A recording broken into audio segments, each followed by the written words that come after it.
everybody? Hope you're doing well. Here's old Tyson, the money pit bull. That's right. He's all about investing because he wants to get more dog biscuits. Here's the thing. For anything to happen, for you to build substantial wealth, for you to build anything lasting, create a life that's worth living, you're going to have to change this mindset. And that mindset is, it's a funny thing. I read a guy yesterday. He talked about when he flipped the house, the money that he made from it, he no longer thinks about what car can he buy, but he thinks about what kind of properties purchase with this money that I made from doing this. There's a big shift in the mindset in the sense that, the other night I went to dinner with some friends and I saw this really gorgeous Cadillac Escalade. Really nice car. Flat black, sexy, banging. I mean, I was like, wow, that's a nice ride. The sticker price on that car is $120,000. In my area, I can buy 2 houses that'll rent for $1,200 a piece for $120,000. As opposed to going out and spending that $120,000 on that vehicle, I could go ahead and get 2 houses that pay for that vehicle. And then at the end, the vehicle's paid off, and I still have these houses that continually pay me money. You're basically going to be on one or two sides. You're going to be on one side of the cash register that you see the numbers come up on, and you look, and then you reach into your pocket, pull out some money to pay. Or you're going to be on the other side of the register, hitting the buttons, and then telling somebody else what it is that they need to pay you. And the thing about it is that a lot of people grasp this concept. And you'll get some side hustles going, maybe you get a bigger lawnmower, some lawn equipment, and start, on the weekends going around cutting a few extra yards and everything like that. And that's great. There's absolutely nothing wrong with that. But if you're really wanting to build something substantial, you're going to have to change your mindset and acquire something that will work for you and you're not having to work for it.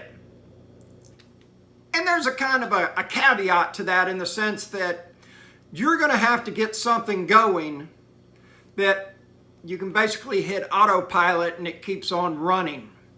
It might be a vending machine. Might be a franchise, who knows, you might buy Subway, or if you got the cheese, you buy McDonald's or something like that. I don't know, okay? Or you can invest a boatload of money into a dividend stock, or an index fund that pays you a dividend every month, and then you got money coming in from that. Because cash flow is king. You're going to come across a lot of people that are allergic to cash flow and investing. And they have money. And what I mean by this is that there's a lot of spectators and not many players. The difference is the spectators have a big savings account. They got hundreds of thousands of dollars in savings. And you will hear these people quietly say things like, I'm waiting for the market to go back down. Prices are outrageous. I'm waiting for them to go back down. I'm waiting for the right deal to come along. Folks, if I knew about the right deal, I would have bought Bitcoin when it was $1,000. Yeah. Tell me about how you know when the right deal is going to come along. You're a spectator. You're not a player. Get out of here. Go back to the grandstands. You don't even belong in the dugout. The thing about it is that you've got to change your mindset and start being a player. Guess what? You might lose. It happens. I've lost money, but I've made a lot more than I've lost. The thing about it is that every time you get up to the plate to swing the bat, you can hit a grand slam. But if you never get out of the dugout, it's never going to happen. And the thing about it is that people will not change their mind. They don't ever see themselves in a position to where they're just receiving money without having to lift a finger. And I suffer from this, okay?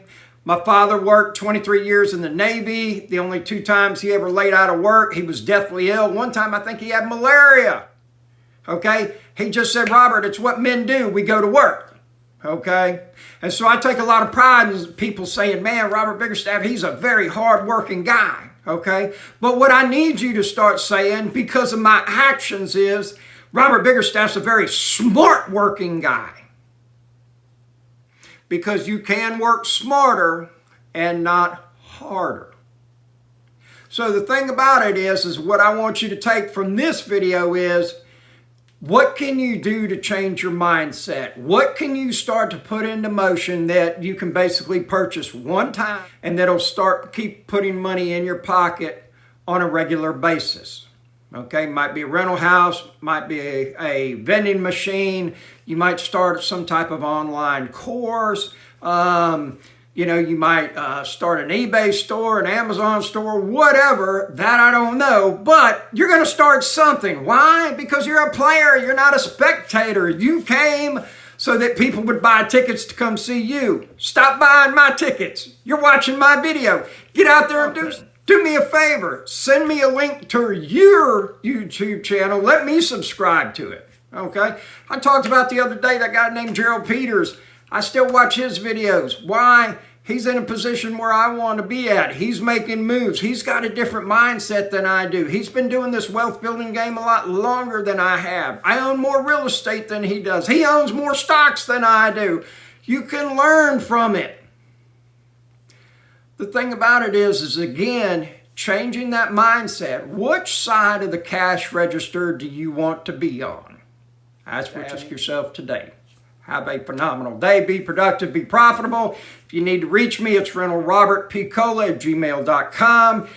If you're looking for one-on-one coaching, I offer that as well. I'm not trying to sell you on it or anything like that. Some of you are not able to move at light speed and you just want to move like a snail does. However, if you study anybody that's extremely successful, coaching has always been a part of their path to get to the point of where they want to be at. So, guess what? Easiest thing to do is not reinvent the wheel. Just do what the wheel maker already has done. Boom! There you have it.